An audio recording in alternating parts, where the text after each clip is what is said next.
All right, so since we don't have very much room in the shop for our big projects, just the current project and our small ones, the horse barn sometimes takes in projects before we get started on them. So let's go see what we got in here.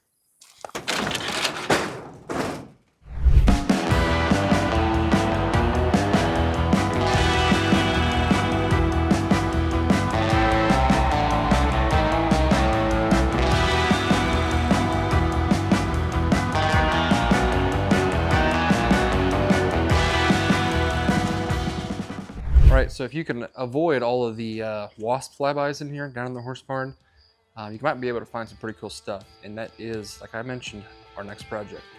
1979 Porsche 911 SC Target.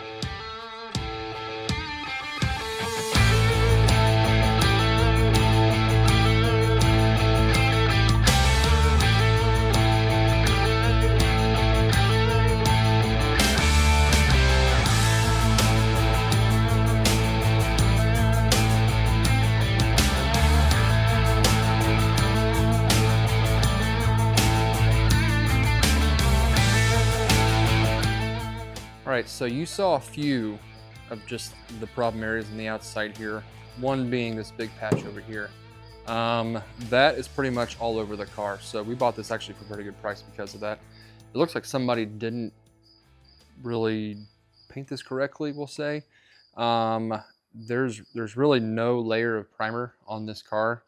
There might be some primer, but we're not 100% sure because it looks like somebody sprayed a base coat of color over a wet metal shell and then clear coated it, and it probably looked good for maybe a year or two. But there was a lot of surface rust literally right under the paint layer here. So all throughout this whole thing, there's bubbling, but now it's not rust as far as like, intrusive hole in the metal rust. It's surface rust in between the metal and the paint. And it's just caused all the paint to lift all over, even on the fiberglass parts. That's one reason I even bought this from California, was because it was doing the same exact bubbling on the fiberglass parts as it was on the metal. So I knew this wasn't like a major rust issue. There's gonna be rust to clean up and get out of here, but we're not gonna be replacing body panels or anything like that. All the body panels are actually pretty straight and nice. But outside of that, they vinyl wrapped the Targa top, which didn't look too bad, but longevity just doesn't work. Little things like that.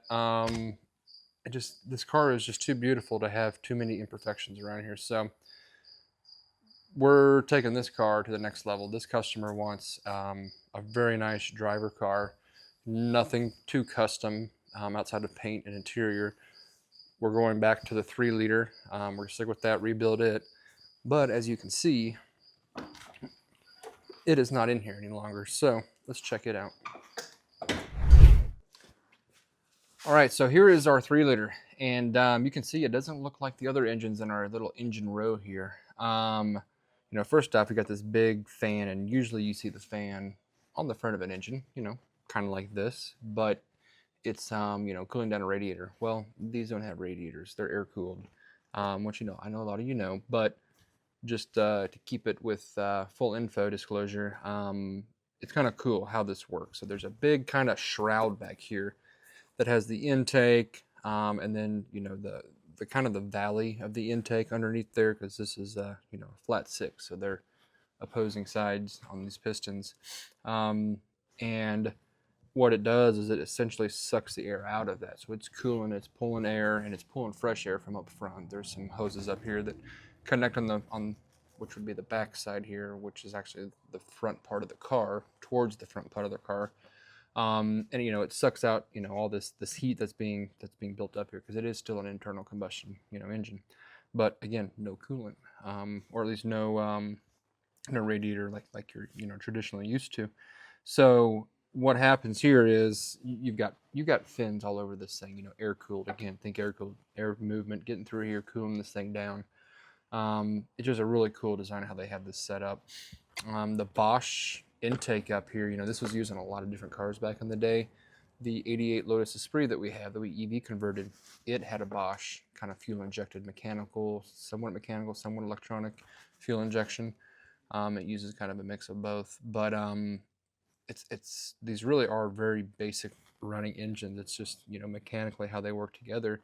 there's not a lot to them. So it may be daunting, you know, if you're used to small block 350s, you know, or Ford small blocks, whatever, those kind of cars, you know, oh my gosh, this is so much, but it's really not. Now, where it is a lot is how to rebuild them. We're not touching that. Our engine builder is.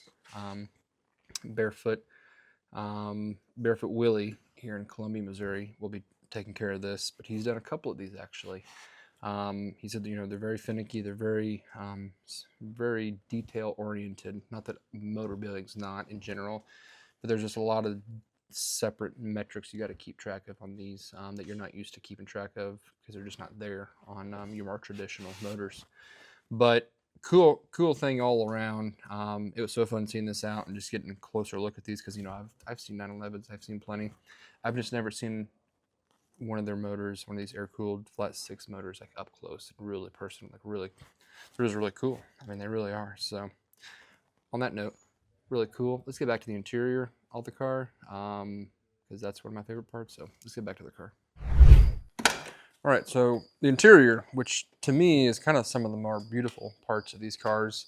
I love the interior, and we've got a pretty fun design, kind of a rough draft of a design, but it's going to include a lot of colors like this, tans. I mean, this is, you know, factory to a degree. You know, there's a lot in here that's just beautiful as it is, and that's, you know, the interior looked nice. It smells wet, you know, it smells old, 1979. Who knows how much they really pulled out from like the old insulation and old carpet and stuff. It'll hold some smell through the years, but honestly, I think it's a pretty beautiful interior. So let's check it out a little closer. All right, one of the coolest things here, you know, it's kind of the classic gauges. They just look right. You know, we're not going to change anything there. We'll probably make them a little more modern. We might see if we can do some, maybe some digital kind of integration with them. But really, the gauges look great in these things. The dash is really in pretty good condition. It looks like some kind of cover, so we'll probably want to clean it up a little bit, maybe even, you know, paint match it to some of the colors that we're bringing in here. The dash overall, I mean, this is 1979, you know, pretty basic. We don't have TVs and touchscreens and all this stuff. It's just so classic and nice. You know, we've got the cool classic steering wheel from these things. I like the leather accents though. You know, the center console, the dash, the under dash. I mean, we've got a cigarette tray here, again, 79. I like what we're going to be able to do with some contrast here between the blacks and the tans, which I love black and tan. It's a good mix. But, you know, then of course the door panels, they've got a two-tone, well, they got three-tone technically. The lower carpet is actually a dark carpet here, and up top is the darker, richer tan that's lighter than the dark brown carpet, but it just, you know, it provides a great kind of break right there, along with the black accents here and there. You know, new weather stripping and just straightening everything up, tightening everything up is going to make this interior just so beautiful. And then of course with the seats, what we're going to do with the seats here is I think we're going to go to a new design altogether. We're not going to do this kind of classic Porsche design. Might do more like a Recaro look, kind of like we did with the Bandit Trans Am. But essentially, get the back seats out of the way, is we're going to do some really cool kind of plaid or houndstooth centers. Again, kind of like the Bandit Trans Am, that kind of tie in the exterior, which is going to be a green. Yeah, we're doing 2 green cars in a row. Thank the Lord. But kind of bring some greens in here and there. You know, don't want to overdo it with the green inside outside, because then it's kind of like, you know, wearing green shoes, the green top. Sometimes too much green is just too much. You gotta do it just right. But yeah, I mean, I just love what these Porsches bring. You know, there's such a way to like bring out art in cars, because you can just do so much cool stuff with the interiors and the exteriors of these cars to just really show who you are as a designer, which, you know, when I got a Porsche brought to me, I was very excited to be a part of this one. So the other guys are excited too. We're gonna really, you know, knock this one out of the park and heck, see what we can do with it. But thanks for watching. We'll catch you next time. Like, share, and subscribe. Like, share, and subscribe. Boom, nailed it.